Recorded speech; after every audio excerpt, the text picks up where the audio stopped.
इथं प्रश्न असा आहे, मुलांनी काही मागू दे, म्हणजे काही म्हणजे काही, हो म्हणावं की नाही म्हणावं.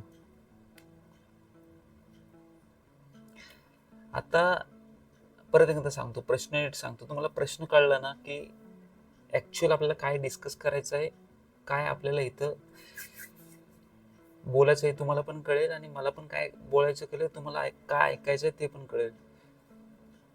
मुलाने काही मागितलं तर त्याला द्यावं का नाही द्यावं? प्रश्न जर तुम्हाला आता कळलाच असेल काय प्रश्न आहे, तर मुलाने काही मागितलं तर त्याला द्यावं का नाही द्यावं? आता इथं इथं परिस्थितीनुसार तुम्हाला हो किंवा नाही बोलावं लागेल, परिस्थितीनुसारच.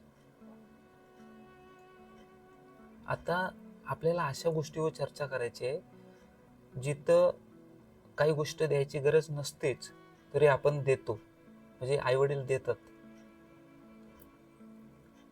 आता तुम्ही म्हणाल, तू कोणाला आम्हाला बोलणार? आम्ही ठरवू आमच्या मुलाला काय द्यायचं काय नाही. मग मी कुठं म्हणते तुमच्या मुलाला हा द्या, हा नका देऊ, तो द्या, तो नका देऊ. मी फक्त काही महत्त्वाच्या गोष्टी आहेत ते आजच्या व्हिडिओत आपण डिस्कस करणार आहोत. ते तुम्हाला काय द्यायचं हे तुमचं तुम्ही ठरवा. तुम्ही काही देऊ शकता, पण काही गोष्ट आपण देऊन, हे बघा दोन प्रकारे. आपल्याला कधी कधी काय वाटतं, पालक किंवा आई वडील हे कधी कधी भ्रमात असतात. आई वडिलांना काय होतं, मी मुलाला माझ्या हे दिलं ते दिलं हे दिलं, काय मागतील ते दिलं म्हणजे तो चांगला घडेल किंवा त्याची खूप प्रगती होईल. पण हे चुकीचं आहे. आपल्याला जर वाटत असेल, आई वडिलांना जर वाटत असेल, मी मुलाला सगळ्या गोष्टीचा पुरवठा केला म्हणजे तो चांगला घडेल, म्हणजे आई वडील भ्रमात आहेत. स्पष्ट भाषेत जर बोलायचं झालं तर भ्रमात आहेत. म्हणजे जी गोष्ट आपल्याला वाटते की तुम्ही देऊन मुलाबाळांचं खूप खूप नशीब पलटणार असेल तर ते चुकीचं आहे. काही गोष्टी देऊन मुलं बिघडतात. सगळ्याच गोष्टीला हो म्हणून मुलं घडत नाहीत कधीच. तर भावनांच्या आहारे जाऊन ज्या गोष्टी आपण सगळ्या हो हो, म्हणजे तुम्हाला आता एक्झाम्पल देऊन सांगतो. मी एक्झाम्पल जरी वेगळा कुठला दिला तरी तो आजच्या परिस्थितीत, जो आजकालचं वातावरण आहे, आजकालची पिढी आहे, त्यात तो खराच होतो. कारण मुलाला जर एखादी गोष्टी हवी असली आणि वडिलांकडे पैसे नसले, हवीच आहे ती वस्तू हवीच आहे, आणि वडिलांकडे पैसे नसले, तर वडील काय करतात, ह्याच्याकडून उसने घे किंवा कुठनंही तयार करून त्याला देतात, पटकन देतात. आणि ह्याच्याने काय होतं माहिती आहे का, ह्याच्याने तुम्ही घडता, आई वडील घडतात. आई वडिलांची विचार करण्याची परिस्थिती किंवा ते नंतर पगारातून पैसे वैसे आले ते ह्याचे त्याचे पैसे देऊ शकतात, ह्याच्यात मजबूत माणूस आई वडील होतो, पण मुलगा नाही होत. कारण मुलाने मागितले की आई वडील लगेच देतात. त्यामुळे लगेच दिल्यामुळे त्याला कुठली गोष्ट लगेच केली त्याची कधीच किंमत कळत नाही.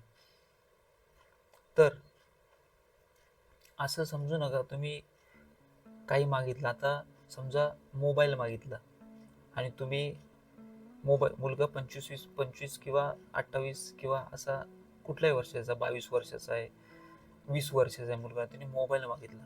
आणि मोबाईल मागितला आणि त्याने स्वतः स्वतः जॉब करून किंवा स्वतः कष्ट करून जर तो मोबाईल घेतला नसेल तर त्याचा वापर चुकीचा होईल. स्पष्ट नीट ऐका, मी ज्या गोष्टी स्पष्ट आहे ना त्याच बोलत असतो. आता जर मुलाने मोबाईल घेतला आणि त्याचे पैसे आई वडील देत आहेत, हे बघ, पैसे देणे हे बघा, असं तुम्ही इथं समजूच नका की आम्ही देऊ, आमची मर्जी. हे ज्याची त्याची मर्जी ज्याने त्याने द्यावं. पण स्वतःच्या हिमतीन जेव्हा एखादी व्यक्ती ती वस्तू घेते ना, तेव्हा काही 1 वर्षानंतर 2 वर्षानंतर त्या व्यक्तीत असा बदल होतो ना, तो खूप बदल होतो. म्हणजे त्या मुलाबाळांत असं बदल होतो, खूप बदल होतो त्याच्यात. तर मुलाला मुलाला मोबाईल घ्यायचा आहे, 20व्या वर्षात मुलाला मोबाईल घ्यायचा आहे आणि त्याचे पैसे आईवडिलांनी दिले, तर तो मुलगा त्या मोबाईलचा व्यवस्थित वापर करणारच नाही. पण त्या मोबाईलचे पैसे जर त्यांनी कमवून दिले असतील, तर त्या मोबाईलचा वापर तो इतका मजबूत करेल, तुम्ही विचार सुद्धा करू शकत नाही.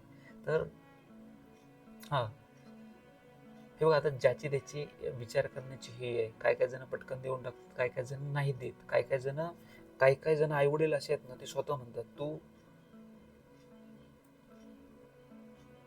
कॉलेज कर, कॉलेजला आहेस ना आता, किंवा कॉलेज झाले तुझं आता, काम करून तुला काय वस्तू आहे ती घे. कधी कधी मुलांना देत राहण्यापेक्षा काही गोष्टी ऑब्झर्व करणं खूप महत्वाचं आहे. कधी कधी परीक्षा सुद्धा घ्यावी, स्वतः मुलांची परीक्षा सुद्धा घ्यावी, की ह्याला जर बोललोय मी तू काम करून मोबाईल घे, तर हे तुम्ही बघावं तो ऍक्च्युअल मध्ये काय करतोय.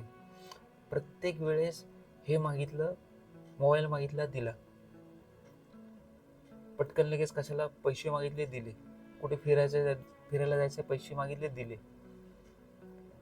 कुठं काही महत्वाचं, हा कधी महत्वाचं अर्जन्सी असेल तर ठीक आहे. तुम्हाला एक रियालिटी सांगतो, 30 वर्षापर्यंत, 20 वर्षापासूनच, म्हणजे 15, खरं तर लहानपणापासूनच मुलांना अशी सवय पाहिजे की काही काही गोष्टी कधी आधीमध्ये स्वतः करून स्वतः घ्यायची सवय लावणे हे खूप महत्वाचं आहे. आईवडील आत्ताच्या जगात आईवडील काय करतात माहितीये का, सगळाच पुराठा चाललाय. म्हणजे पुस्तकांपासून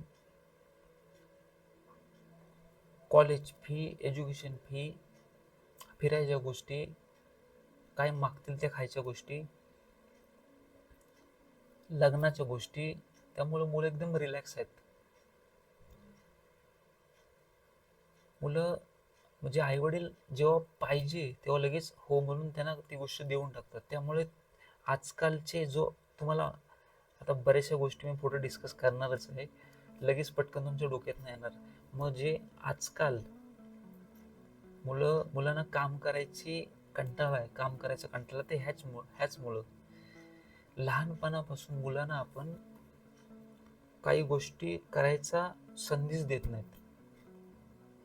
मागितले गेले की द्यायची नाही, कारण आई वडिलांना ना भावनेच्या आहारी जाऊन नाही म्हणायची सवय नाहीच आहे मुलांना. तुम्ही जर नाही म्हणायची सवय लावलीत, कधी कधी द्यावं, सारखाच नाही म्हणू नये, कारण मग तो बिझनेस सारखा झाला. कधी कधी हो म्हणावं, कधी कधी नाही, म्हणजे परिस्थितीनुसार. तर तुम्ही असं समजूच नका की हो प्रत्येक वेळा काही गोष्टी दिल्या की मुलं चांगली, स्वतः आपल्याला चांगली म्हणतील आणि आपल्याला चांगली म्हातारपणात बघतील. ही खूप भ्रमाची गोष्ट आहे आणि चुकीची गोष्ट आहे. जोपर्यंत तुम्ही स्वतः काही करत नाही, स्वतः नाही बोलत नाही, तोपर्यंत मुलांची प्रगती होणं खूप अवघड आहे. आणि आजकालची जी मुलं आहेत, आजकालची जी जनरेशन आहे, ती का घडत नाही, ह्याच्या मागचं महत्वाचं कारण असं आहे. तुम्हाला एक्झाम्पल देऊन सांगतो. आई वडिलांनी ना नळाचा कॉक आहे जो मुलांच्या हातात अगोदरच दिलाय. कॉक चालू करायचं, लगेच पाणी प्यायचं, कॉक चालू करायचं, लगेच पाणी प्यायचं, म्हणजे अगोदरच. त्यामुळं काय झालं, म्हणजे कॉक म्हणजे काय, कॉक चालू केला, पैसे आले पाणी प्यायला, कॉक चालू केला, पैसे आले पाणी प्यायला, म्हणजेच पैसे आले केले खर्च, पैसे आले केले खर्च. तो पाणी त्या नळातून कुठनं येतो हे फक्त आईवडिलांनाच माहिती असतं. म्हणजेच त्या नळातून जे पैसे येतात, आईवडील जे दिवसभर काम करतात ते पैसे येतात, हे आईवडिलांनाच माहिती असतं. तुम्ही काम करताय आणि ते त्याला देताय हे त्याला कळणारच नाही कधीच. जोपर्यंत नळातून येणारं पाणी ते कुठनं येतंय, ते मेहनत करून आणावं लागतंय, का कसं आणावं लागतं हे आईवडिलांनाच माहीत असतं. तुम्ही जो कॉक कॉक पैशाचा मुलांच्या हातात पटकन दिलाय पाणी प्यायला नळासारखं, तर त्यामुळं खूप अवघड होऊन म्हणजे खूप अवघड आहे मुलांची घडवणूक, किंवा मुलं पुढं टॉपला जाणे, किंवा 30 वर्ष 30 वर्ष आले की काही चांगल्या गोष्टी करणे, ह्या खूप अवघड गोष्टी आहेत आणि ते आजकाल घडतच चाललंय. त्यामुळं आपल्या ह्या गोष्टी डिस्कस करायच्या होत्या. तर तुम्ही म्हणाल हे नळाचं पाणी तिथे काय कळलं नाही मला. मी म्हणतोय नळाचा कॉक केला आणि लगेच आपण त्यांच्या हातात कॉकच देतोय पटकन लगेच पाणी प्यायचं. म्हणजे आज ह्याला पैसे लागले लगेच दिले, आई वडिलांनी दिले लगेच. आज ह्याला लागले दिले, आज फिरायला जायचं दिले पटकन, आज एज्युकेशन लगेच कॉलेज फी लागली दिले, आज लगेच लगेच कुठे शाळेची फी आली किंवा कसलेही फी आले लगेच दिले. आज मला मुलगा रस्त्यावरून येतो कुठला तरी ब्रँडेड कपडा बघितला, त्याची किंमत आहे 3,000, लगेच दिले. आईवडिलांना आईवडिलांना ना हेच नाही, म्हणजे भावनेला कंट्रोलच नाही, राहत नाही आईवडिलांना. मुलांना जर मी नाही म्हटलं तर त्यांना राग येईल. अरे त्यांना जर राग येईल तरच ते घडतील. पुढे जर अजून कशाला लागले दिले पैसे, पुढे जर लग्नाला लागले पैसे ते पण दिले. म्हणजे ह्याच्याकडे हे आईवडिलांकडे जरी पैसे नसले तरी कुठेतरी कर्ज बिर्ज काढून ह्याचं लग्न केलं आणि फेडतोय आईवडील आयुष्यभर कायम. मुलगा मस्त रिलॅक्स आहे. तर ह्या अशा गोष्टी खूप खूप चाललेल्या आहेत. त्यामुळं मी तुम्हाला तेच बोललं, जो तुम्हाला एक्झाम्पल दिला, कॉक चालू केला नळाचं लगेच पाणी प्यायला, ही गोष्ट मुलांसाठी खूप डेंजर आहे. त्यामुळंच आजची पिढी घडत नाही, याचं हेच महत्त्वाचं कारण आहे की आईवडील काय पाहिजे लगेच हो चला घे चला घे. त्यामुळंच अजून असेच आपल्याला दिवस बघायला मिळतील जर वेळेवर आपण ह्या गोष्टींवर कंट्रोल नाही केला. हे बघा, मी द्यायला कधीच नाही म्हणत नाही, द्यायला मी कधीच नाही म्हणत नाही, पण थोडंसं द्यायच्या अगोदर आईवडिलांनी ऑब्झर्व करावी, थोडासा निर्णय घ्यावा की ही गोष्ट मी जी देतोय त्याच्यानं काय घडेल पुढे. तर हेच आपल्याला डिस्कस करायचं होतं आज. काही क्युरीज असतील कॉमेंटमध्ये मेन्शन करा. थँक्यू.